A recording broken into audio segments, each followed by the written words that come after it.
Learn how to build and sell a hydrogen diesel engine to help decarbonize the transportation industry in a cost-effective manner.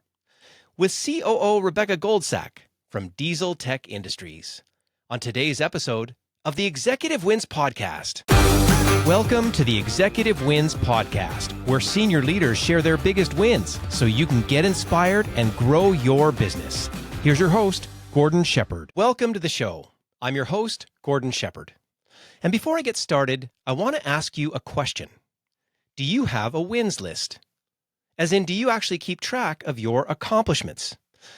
I'm asking because so many of the leaders that I do executive coaching with do not have one. And that's because they are typically putting out fires and exhausted. Sound familiar?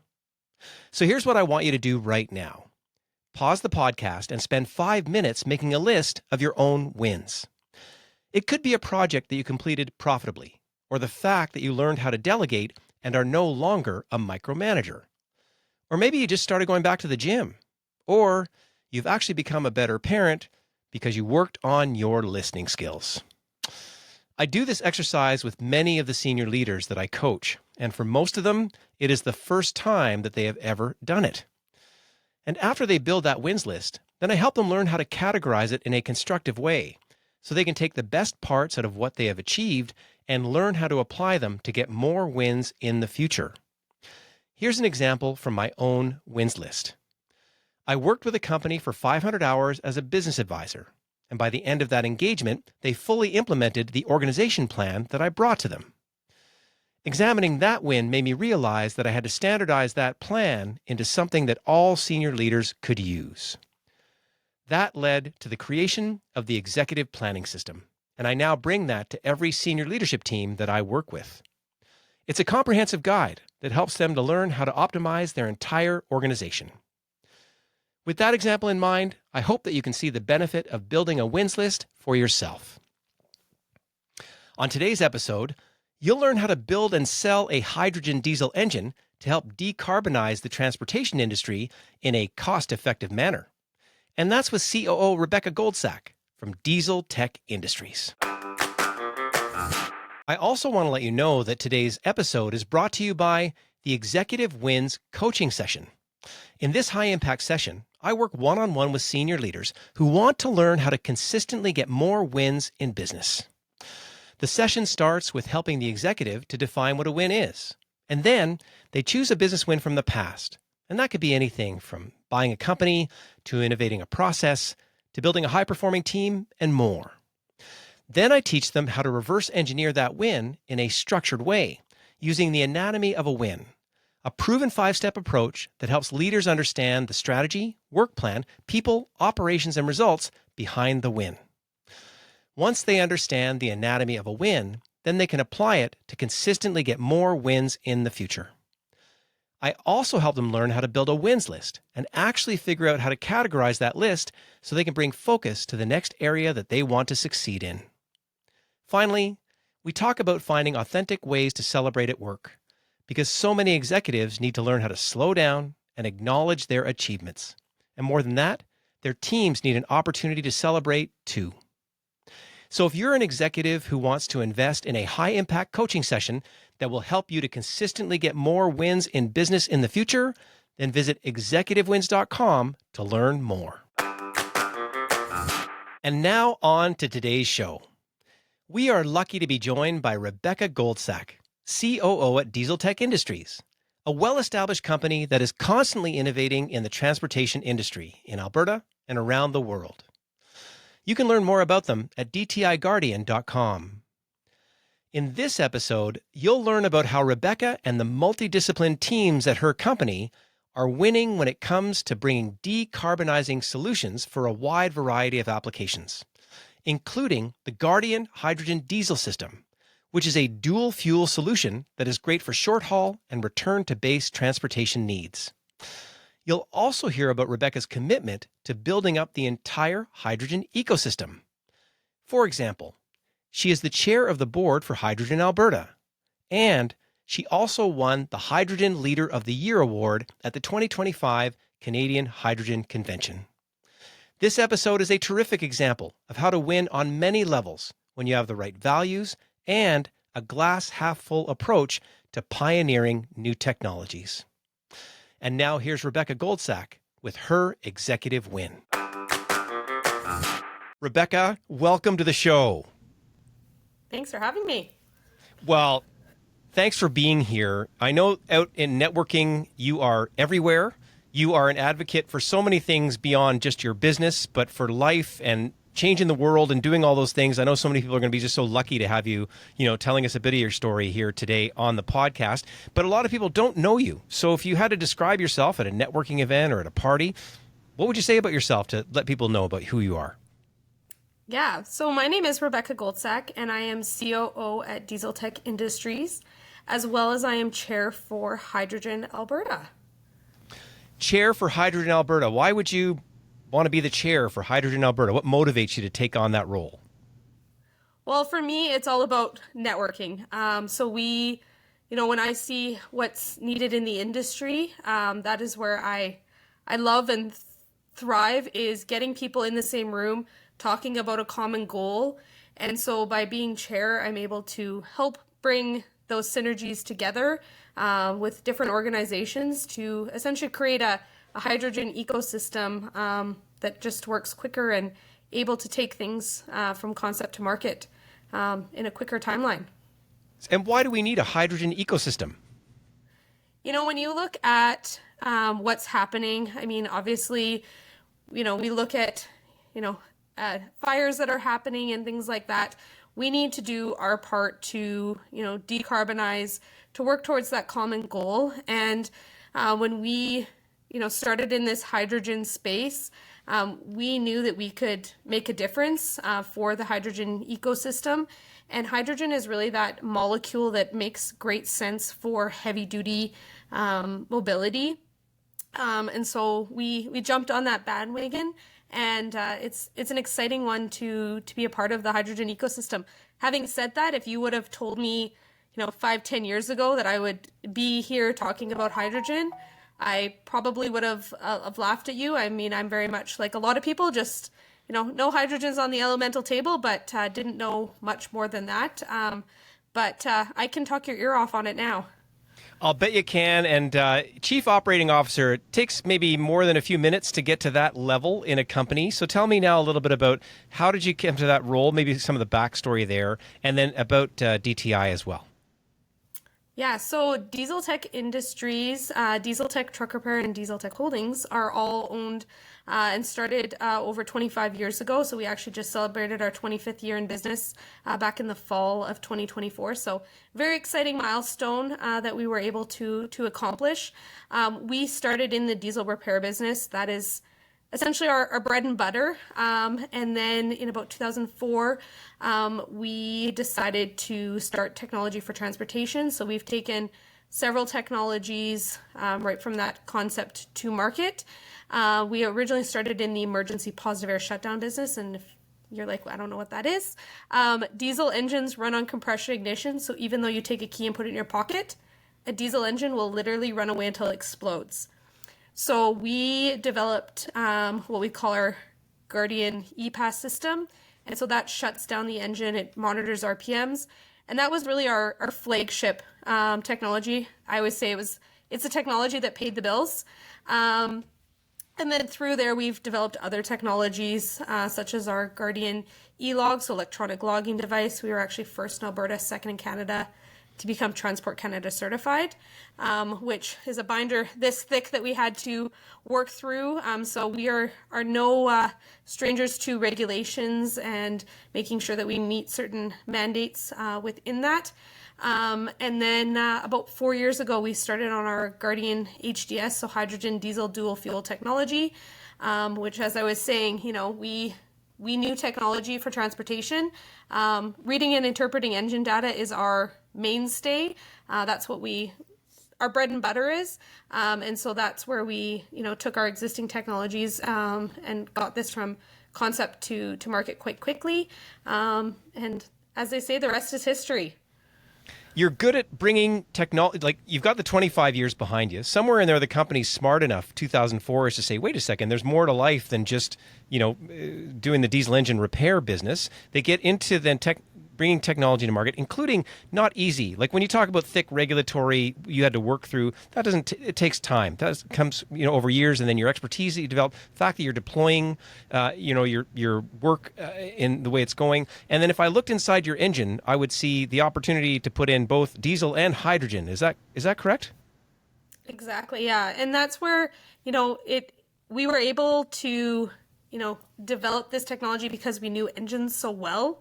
Our CEO, Darren Reve, he's a mechanic of 40 plus years. And he's kind of the one that, knew the mechanical side of things, brought in the right team to help with mechanical engineering, electronics engineering, web developing. And that's really what my job is to make sure that everyone has the tools that they need to get their job done.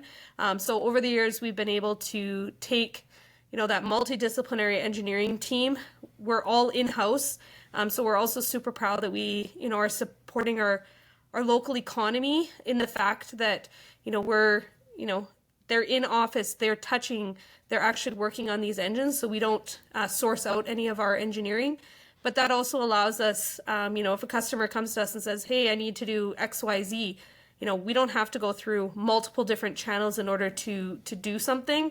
I'm able to walk up a set of stairs and talk to that engineer that wrote that code, or, that engineer that made that bracket, and say, hey, can we do this, this, and this?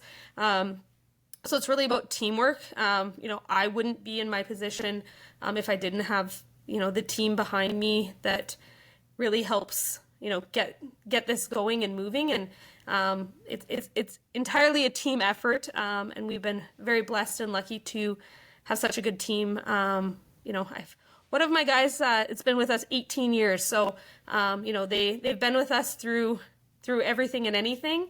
So that's a little bit about us. Yeah, that's remarkable. And it's so fun to hear about the different areas that you are participating in. You probably could be the chief operating officer and have a nice life just working in your company. But you're the type of person who's going above and beyond, and you're saying words like ecosystem, which means we're kind of all in it together. I've seen you at events where folks are saying we don't need to be competitive at this stage of hydrogen development in Alberta. We need to pull each other along to grow this ecosystem. You're one of the key players I'm certainly aware of being part of that, moving it forward for the right reasons that you identified, as in we are going to participate in this environmental issue that we existentially face as humanity, in a sense, doing our part to get these engines out the door. The application for your engines, you said the heavy haul thing, so you're ahead, I'm going to say, in what you're able to do.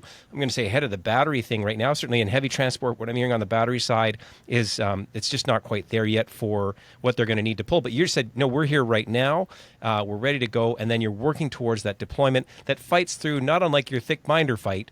You got to fight through all those layers of what I'm going to say politics, support, and what it takes to do that. And we could talk for 10 hours, I think, about your entire portfolio of all the things you do and what you are. But certainly what we want to do here on this is talk about a specific win. So if you had a specific win that you had to name out of all of that in the last couple of years in business, what would that win be and how would you describe it? I think the huge win for us is being able to really help the transportation industry decarbonize it in a cost-effective now solution. So we have adapted this for motor coaches, transit buses, garbage trucks, Class 8 trucks, 5 tons, long haul, short haul. So it's a multi-dimensional technology. We also just recently announced our project with the Edmonton International Airport for their runway sweepers. So this will be our first off-road application, but there's lots of potential within this. So looking at generators and more stationary equipment, as well as other equipment platforms, agricultural, farming, all those different applications, which obviously have a huge need for decarbonizing. But, when we started out in this industry, I thought long haul Class 8, we did our market analysis and made sure, this is what we wanted to do. And we thought that was going to be the early adopters. We have since realized that it is, they were about our fourth application that we ended up developing a technology for, because they just were not quote unquote the lowest hanging fruit. It has ended up being more return to home base applications that adopt the technology a little easier, and that's mainly because hydrogen is locally available. The nice thing about dual fuel and the Guardian HDS system is that if hydrogen's not available, you run on diesel. So you don't have that operational and logistical side of things where you go from point A to point B and then you have to go to a different location and there's no hydrogen available. That logistical cost is mitigated with the Guardian HDS. I love it.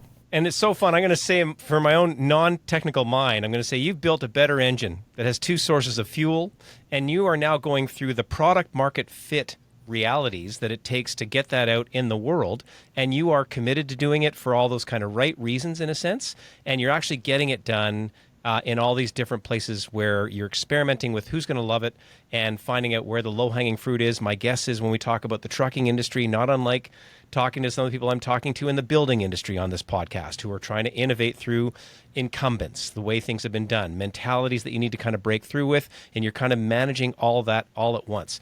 Fantastic. So we got to this moment where we kind of know what the win is. You're proud of this deployment of your technology out there in the world. I always like to get into what I call the anatomy of a win. When we look at any win, there's always sort of a strategy, a work plan, people, operations, and results that give us a chance to kind of break the win down a little bit. So you've had a couple other technologies you took out to market before you built this engine. What was the strategy behind building the engine? What were the goals, the values, the vision behind making this one happen? Well, it's definitely multi-dimensional. So given our past experience of technology, that was a huge, stepping stone for us to be able to take and adopt this technology. If we had started from scratch, we would still be talking about, doing this. And that allowed us to take our system so it will run up to 80% hydrogen, 20% diesel at an idle, and 40 to 50% driving down the highway. We also are able to reduce our CO2 and NOx emissions by our methodology in which we do that. So it is really, a lot of it is just existing knowledge of, what we do and how we do it.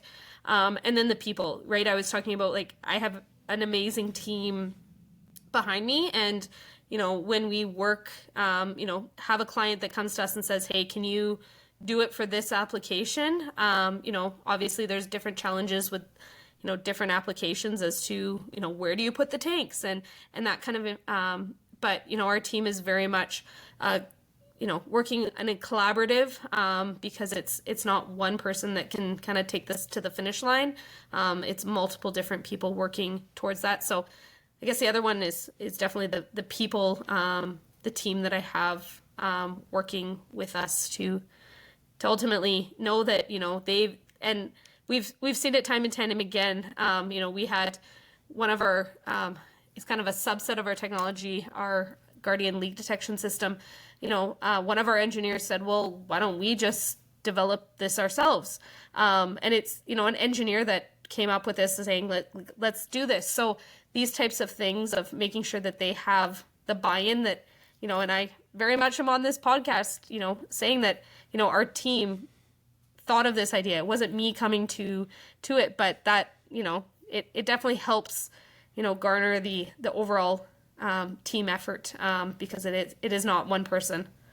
So strategically, I'm hearing in the background, you've got the values.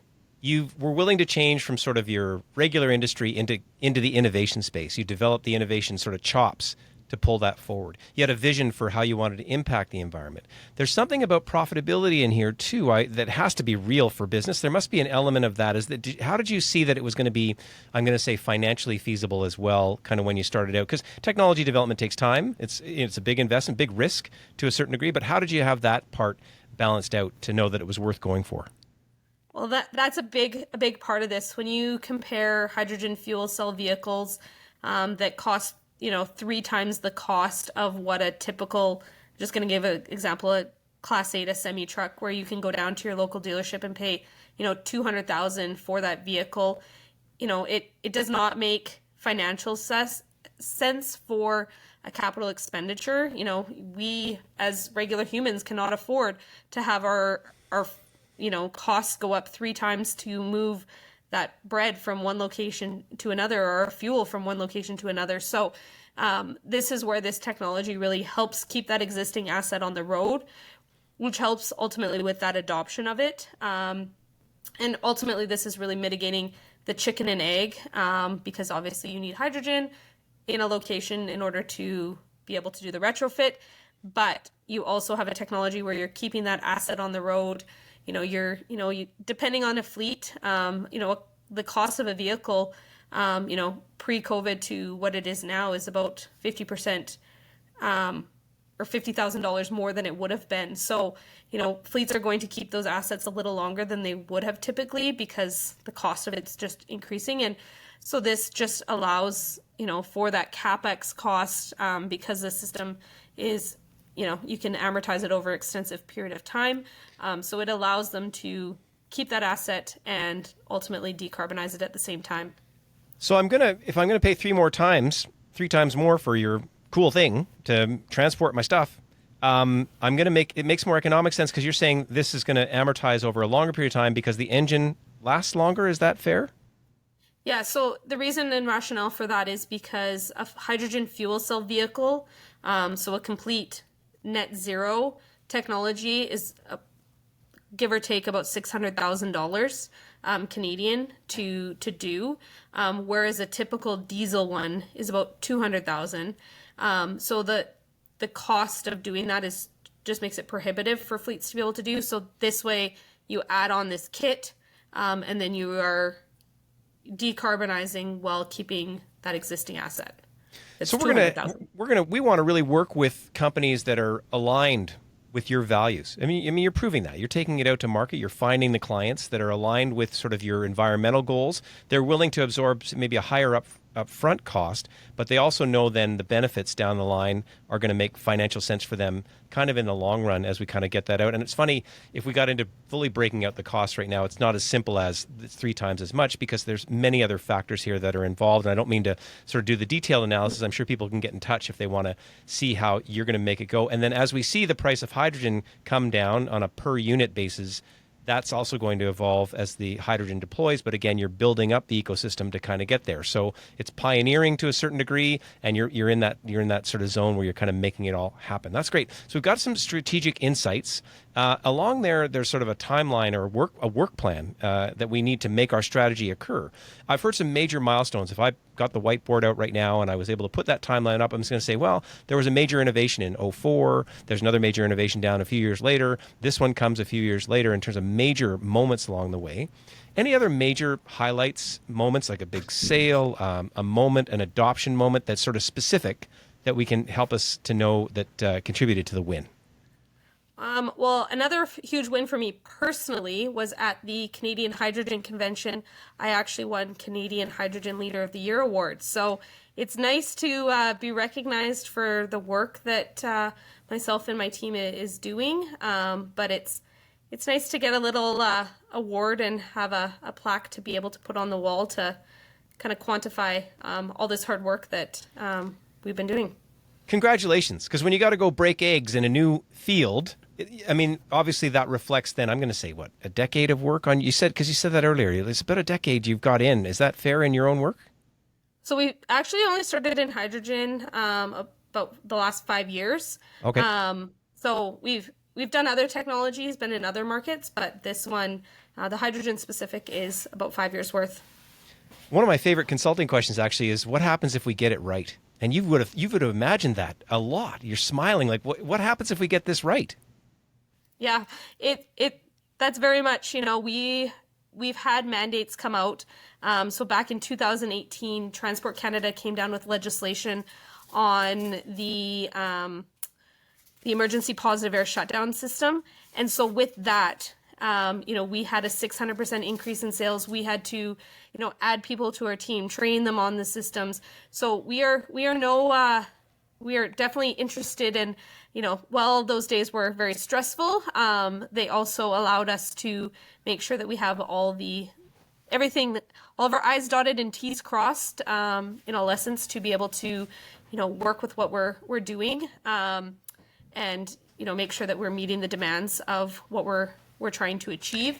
So then when you take into account this one, we actually did a program through Mount Royal University that we actually looked at, our growth scale. So making sure that we had, different themes within our business to make sure that we could meet the demands as this ever increases.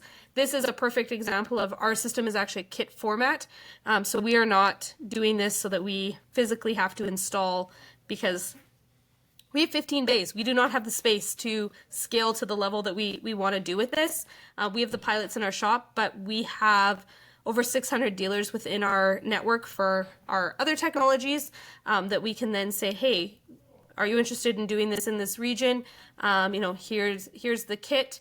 We train you on it. So making sure that our scalability is definitely built into that. Other parts of that we've have worked on. We actually just in the fall of 2024, we worked with Nate on a micro-credential program. So now you can go take that program at Nate that teaches you about hydrogen so that you have, the information right from that entity that helps, because we are only one person and we can only do so much. And I spend a lot of my day educating, but providing a 16-hour course, that is their expertise. So it was great because we could give them all the data that they needed, and they were able to make a program out of it that can be mass used throughout the industry and across other polytechnics and worldwide. Boy, when we drop this Rebecca pebble in the pond, there's a lot of waves that go around, right? So again, it's so fun that we started with your win as, hey, we developed this cool engine, but guess what? And, right, there's your impact as the chairperson for Hydrogen Alberta. There's the Canadian Hydrogen Association recognition of what you're doing. There's the team that you have internally, which I'd love to talk about next. I know you talked on and on about having these wonderful examples of some of the engineers who are so creative within your team. Also, they make you look like a rock star because you get to walk down the hallway and sort of draw on their expertise at a kind of a given moment. Is there any other examples from the team moment? Maybe I know there's on the innovation side you mentioned, but any other team highlights that you like to point out when you're bragging about what you do? I'll give one example. So we had the Canadian Hydrogen Convention last week or 2 weeks ago here in Edmonton, and I always say that, you can definitely get very pigeonholed when you kind of sit at your desk and, work on your specific project. So it was great. We actually had everyone from our team at some point throughout the convention come and see kind of the big picture as to what everyone else is doing, looking at other technologies and, give them kind of the why as to, what we're doing. So that makes it very exciting for them, because I think that they just kind of get the big picture. And, as much as we try to make sure that they're involved with, customer conversations and stuff, I think it just helps kind of broaden their horizons for, hydrogen and other projects. So again, you're taking the time even to send them on field trips to a certain degree, right? Where you're getting a chance to kind of get out there in the world and really dig the why. The why is coming up very consistently with what it is. And I always like to ask people, because people's that third step in the anatomy of a win. How would you describe your own attitude? I know it's been coming across in spades, but how would you describe your own attitude from your leadership role in helping to move things forward? I definitely think, I'm a half glass full kind of mentality. Do not get me wrong. There is days where I'm like, oh, this is not moving. I always joke that I'm in the hurry up and wait business. Being from private enterprise would like, a conversation and, things to move along quicker. And, we definitely have setbacks of, different things happening, hydrogen availability when we first started this project versus what we have now. Those types of things that, definitely just stall you from, making the real progress that you want to make. But, I love that no 2 days are ever the same at the same time too. But yeah, definitely, it makes those hard setbacks, when you do end up getting those wins and getting, different projects to the finish line, all that more exciting, because what the gravity and, everything that it took to be able to get to that milestone. So, when you talk about the first unit that we ever did, the diversified motor coach, right? The learnings that we had from that versus what, how long it took us to get that unit on the road versus now what we're able to turn around a unit, right? But it's all that progression of learning and, adapting, and, it's not a one size fits all for everyone. Some things need to change and adapt, but making sure that, we have the ability to kind of point and pivot, and, have that creativity to know that it's not a kind of one size fits all, and that we need to be a little bit creative for that. An example of that was we actually developed what we call our Guardian FDL system. So that's our fleet data logger. And what we found was we went out to a lot of fleets and municipalities, and they're like, well, we want to do this, but we also need to build a business case and have the data to back up why we're doing this. So we decided to develop this subset of the FDL, where we install a black box and it's got GSM, so that we actually take that information and we can say, based on this duty cycle for this particular application, this is how, how many hours you're running a day, this is how much time you're idling, this is what your RPMs are, all that data that then we can take and build that business case as to, this is what ultimately what your GHG is expected to be an impact of, and this is what the kit cost is. So, we've had a few fleets that have done it that, they've ended up, I had one fleet that was buying one, it was called the Cummins X15 for years. During COVID, they couldn't get that engine. So we're buying the MX13, which is another manufacturer. And they also use that same data to look at, okay, going forward, which engine are we gonna go with? So there's a lot of business cases where this can be, adapted and used for. So those, that was a point and pivot of, okay, we can do this.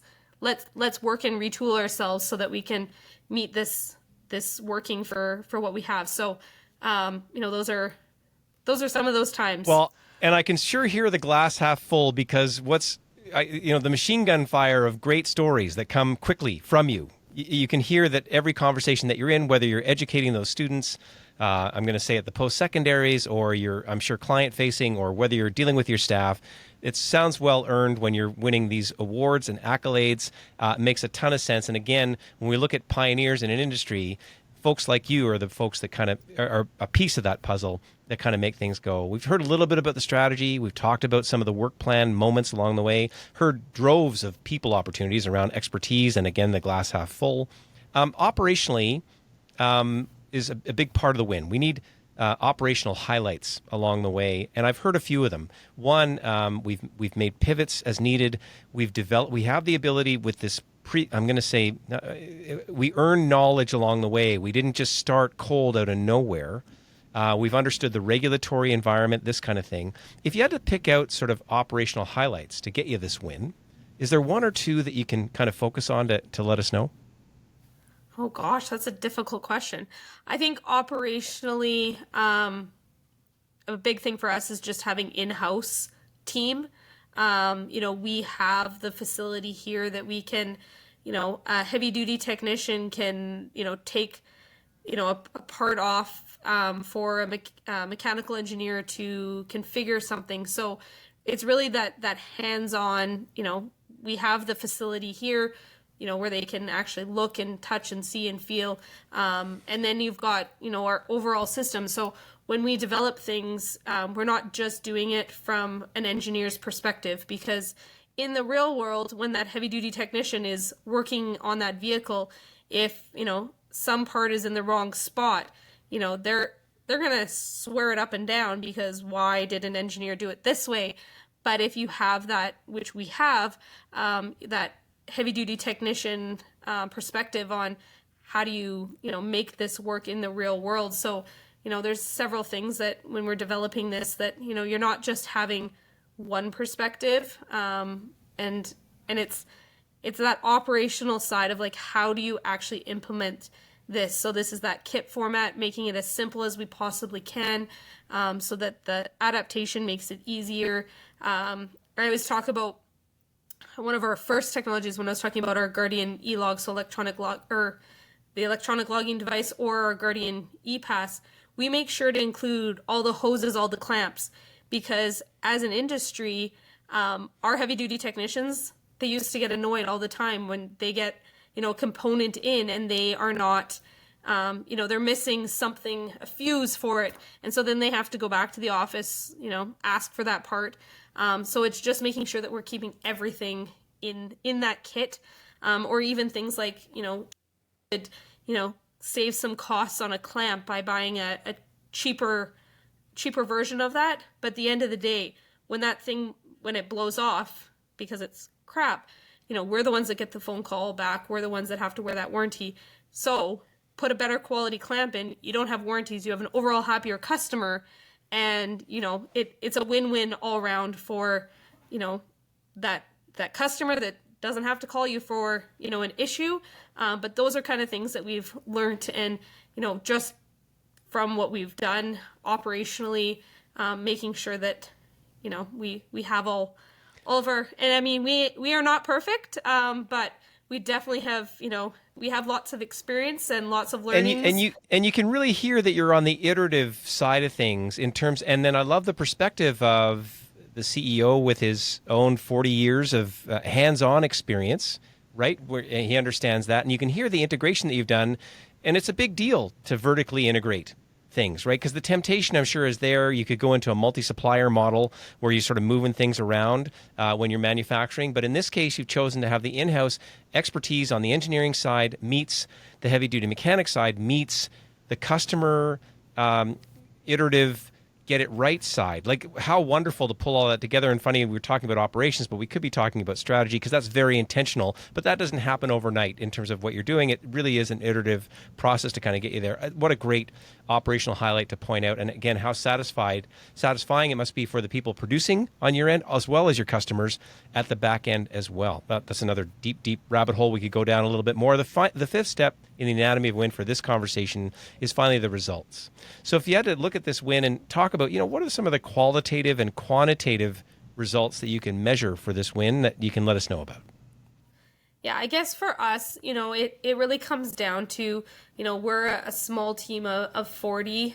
So depending on who you're talking to, whether we're a small or medium business, but, it's really that grassroots, that you don't need to be, a huge corporation that, has multi-million-dollar, R&D departments to develop technology.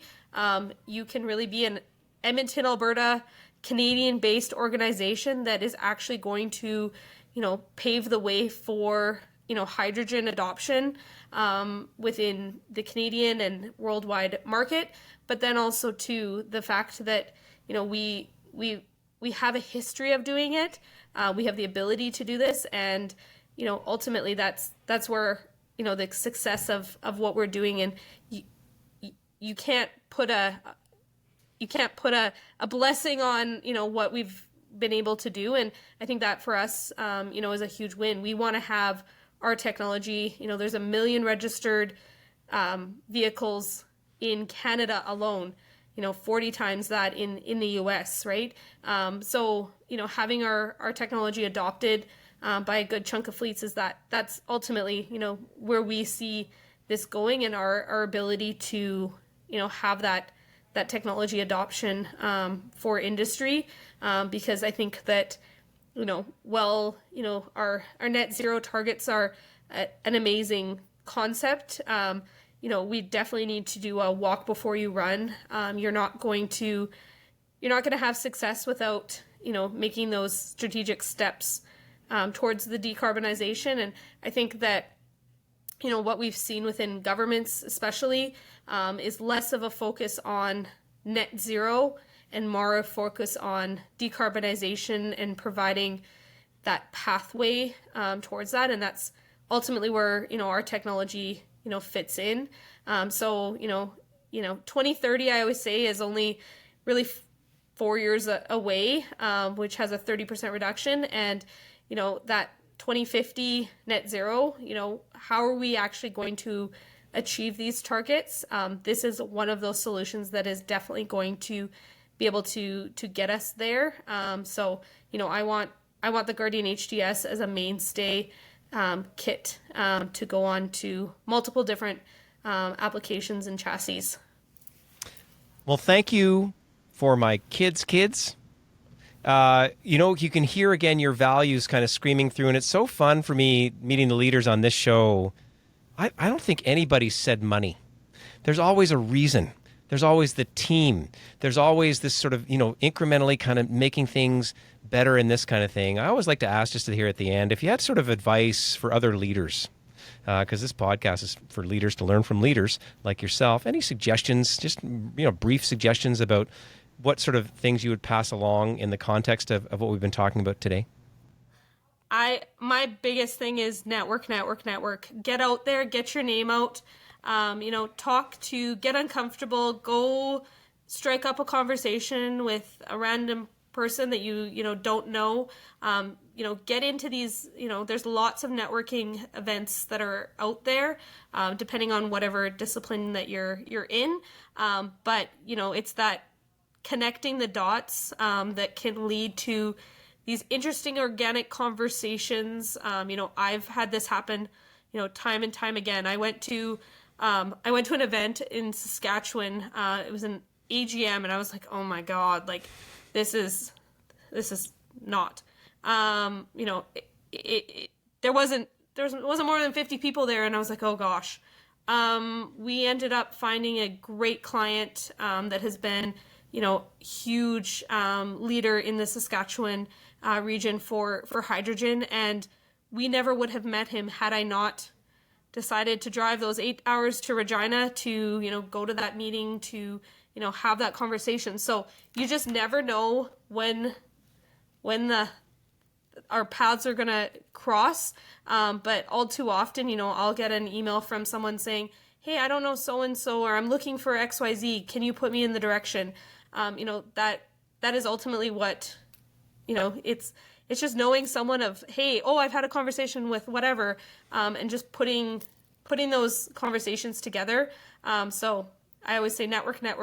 It's, it doesn't matter what industry you're in. It is definitely a key to our success for sure. Great closing advice. Funny enough, the podcast, someone has described as facilitated networking, because I'm starting now. I've met enough people that I'm like, oh, that's interesting. Oh, you need somebody on the VC side. Well, why don't you meet Petros from episode 8? And he'd be a good, like, all these kind of things are coming up.